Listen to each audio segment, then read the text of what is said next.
بسم الله الرحمن الرحيم. اللهم صل وسلم وبارك على سيدنا محمد. ازيكم يا حبايبي، عاملين ايه؟ يا رب تكونوا بخير. متنسوش باللايك والشير والاشتراك في القناه.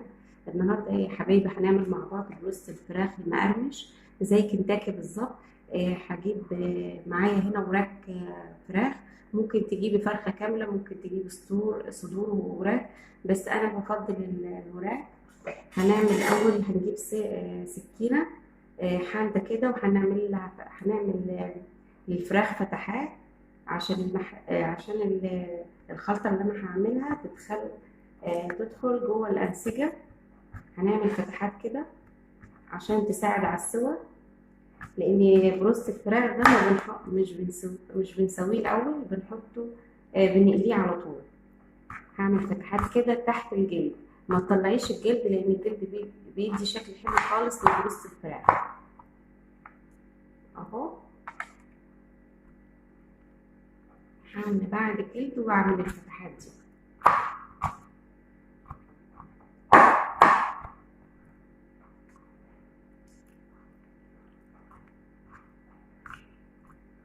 بجد بيكون حلو خالص في البيت وزي كنتاكي بالظبط. جربيه هيعجب اولادك خالص.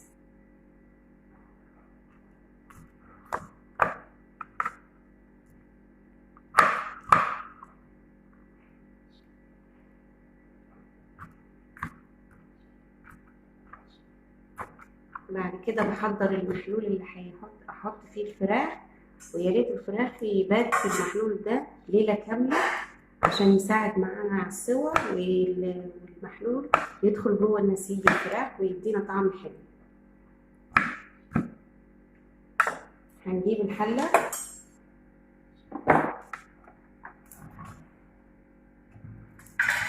احط فيها كوبايتين ميه، معلقه كبيره خل. اهم حاجه الخل لانه بيساعد على سوى الفراخ.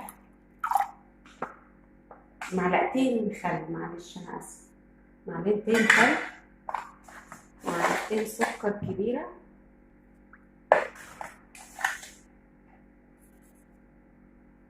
معلقتين ملح. انا بحط ملح بفلفل اسمر عشان يضيع زفاره الفراخ. بجد المحلول ده مهم خالص للفراخ، بيدي طعم وريحه حلوه خالص، وعشان الفراخ تنجح معاكي بيتيها ليله كامله في المحلول ده.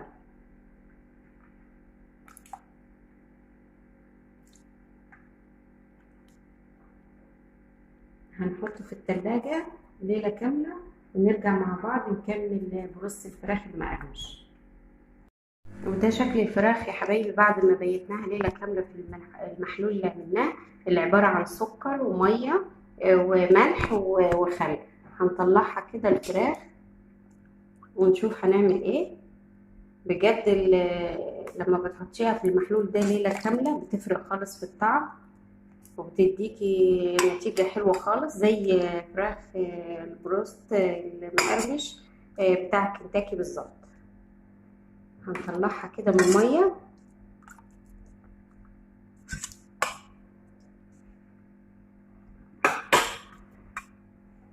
بعد كده يا حبايبي بحضر بولتين، كل بولة فيها كوباية دقيق، وبعد كده بحضر التوابل دي. بحضر توم باودر، معلقة توم باودر، معلقة بصل باودر، معلقة بيكنج باودر، فلفل أسمر وملح، معلقة نشا، معلقة بابريكا. كل المكونات دي بحطها على الدقيق.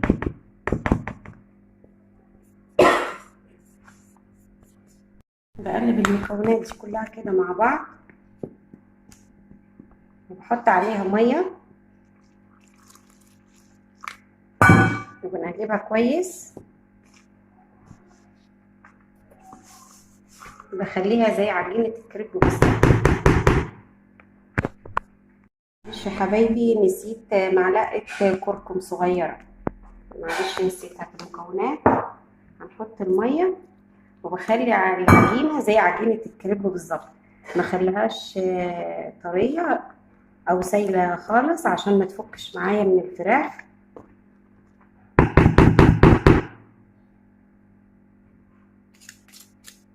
هنحاول نقلبها كويس.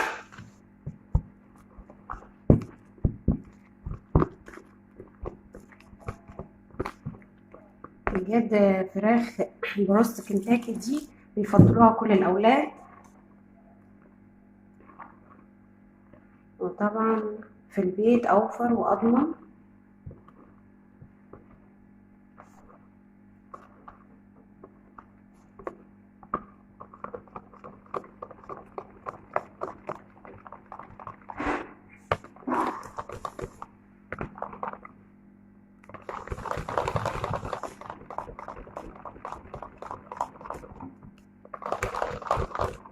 يا ريت ما نخليهاش سايله عشان ما تفكش معاكي من الفراخ، لازم تمسك في الفراخ كويس.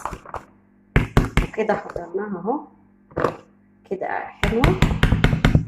بعد كده يا حبايبي بنجيب بوله تانية بيكون فيها كوبايه دقيق، ونحط نفس المكونات اللي حطيناها في الاول، اللي هي بابريكا، توم باودر، بصل باودر، معلقه كركم، معلقه بيكنج باودر، معلقه نشا، ملح، فلفل اسمر.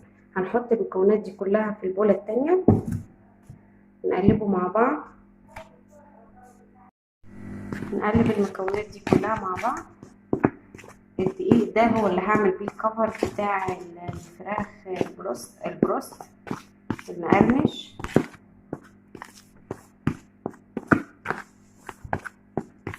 بجد بيفرق جامد لما بتعمليه في البيت. هجيب الفراخ احطه هنا الاول،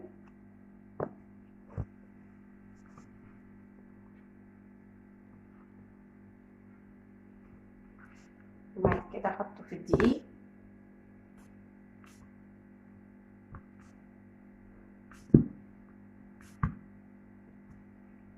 احاول الف كويس بالدقيق وانفضه كده. ولو عايزه ازود الكفر بحطه تاني، احطه تاني في الدقيق السايل، احطه بعد كده في الدقيق.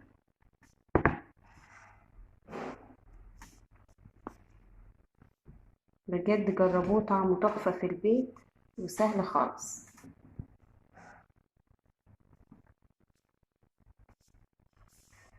احاول انفضه كده،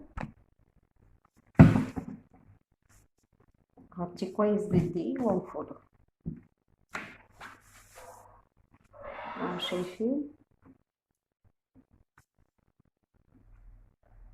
شايفين شكله.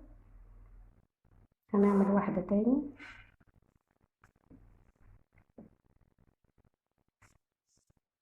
نعمل واحدة تاني هنحطها في السائل.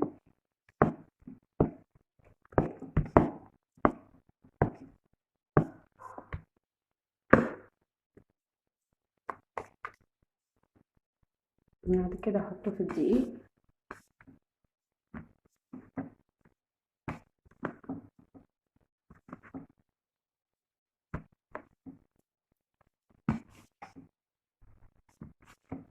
واحط تاني في السائل. ده بيخلي الكفر بتاع الفراخ تقيل شوية.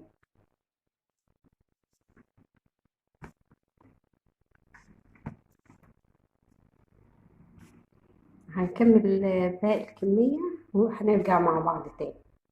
حلة صغيرة فيها زيت، وتكون صغيرة عشان يكون الزيت كتير، ونحط الفراخ ونخليه يستوي براحته، نوطي النار عليه عشان ما يتحرقش.